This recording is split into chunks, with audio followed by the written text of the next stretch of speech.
ಬ್ರೆಡ್ಡಲ್ಲಿ ನೀವು ಯಾವತ್ತಾದರೂ ರಸಮಲೈನ ಟ್ರೈ ಮಾಡಿದ್ದೀರಾ? ಆದರೆ ನಾನು ಹೊಸ ವರ್ಷಕ್ಕೆ ಈ ರಸಮಲೈನ ಟ್ರೈ ಮಾಡಿದ್ದೆ. ಸಖತ್ ರುಚಿಯಾಗಿತ್ತು. ನೀವು ಮನೆಯಲ್ಲಿ ಇದು ಬ್ರೆಡ್ಡಿಂದ ಮಾಡಿದ್ದಂತ ಹೇಳೋವರ್ಗು ಗೊತ್ತಾಗಲ್ಲ.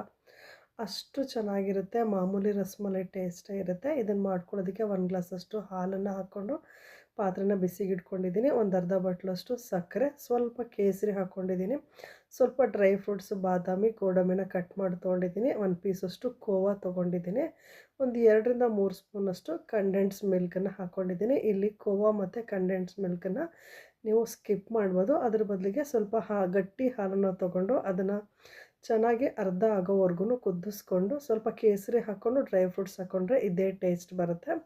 ಇದನ್ನು ಕುದಿಸ್ಕೊಂಡು ಸ್ವಲ್ಪ ತಣ್ಣಗಾಗಕ್ಕೆ ಇಟ್ಕೊಂಡಿದ್ದೀನಿ. ತಣ್ಣಗಾಗೋ ಅಷ್ಟೊತ್ತಿಗೆ ಬ್ರೆಡ್ಡನ್ನು ಈ ರೀತಿ ರೌಂಡು ಶೇಪಲ್ಲಿ ನಿಮಗೆ ಯಾವ ಸೈಜಲ್ಲಿ ಬೇಕೋ ಆ ಸೈಜಲ್ಲಿ ಕಟ್ ಮಾಡ್ಕೊಳ್ಬೋದು. ನೋಡಿ, ಈ ರೀತಿ ಗ್ಲಾಸಲ್ಲಿ ಮಾರ್ಕ್ ಮಾಡಿಕೊಂಡು ಈ ರೀತಿ ರೌಂಡು ಶೇಪಲ್ಲಿ ಕಟ್ ಮಾಡಿಕೊಂಡ್ರೆ ರೆಡಿ ಆಗುತ್ತೆ. ಇದನ್ನು ಒಂದು ತಟ್ಟೆಗೆ ಹಾಕ್ಕೊಂಡು ಅಷ್ಟೊತ್ತಿಗೆ ಇದು ಹಾಲು, ಕೇಸರಿ, ಕೋವಾ, ಕಂಡೆನ್ಸ್ ಮಿಲ್ಕ್ ಎಲ್ಲ ಬಿಸಿ ಮಾಡಿ ಇಟ್ಕೊಂಡಿದ್ವಲ್ವ, ಅದು ಸಹ ತಣ್ಣಗಾಗಿತ್ತು. ಬ್ರೆಡ್ ಮೇಲೆ ಅದನ್ನೆಲ್ಲ ಹಾಕ್ಕೊಂಡು ಮತ್ತೊಂದು ಸ್ವಲ್ಪ ಡ್ರೈ ಫ್ರೂಟ್ಸನ್ನ ಹಾಕ್ಕೊಂಡು ಸ್ವಲ್ಪ ಕೇಸರಿ ಹಾಕ್ಕೊಂಡ್ರೆ ರಸಮಲೈ ರೆಡಿ ಆಗುತ್ತೆ. ಈ ವಿಡಿಯೋ ಇಷ್ಟ ಆದರೆ ಲೈಕ್ ಮಾಡಿ, ಶೇರ್ ಮಾಡಿ.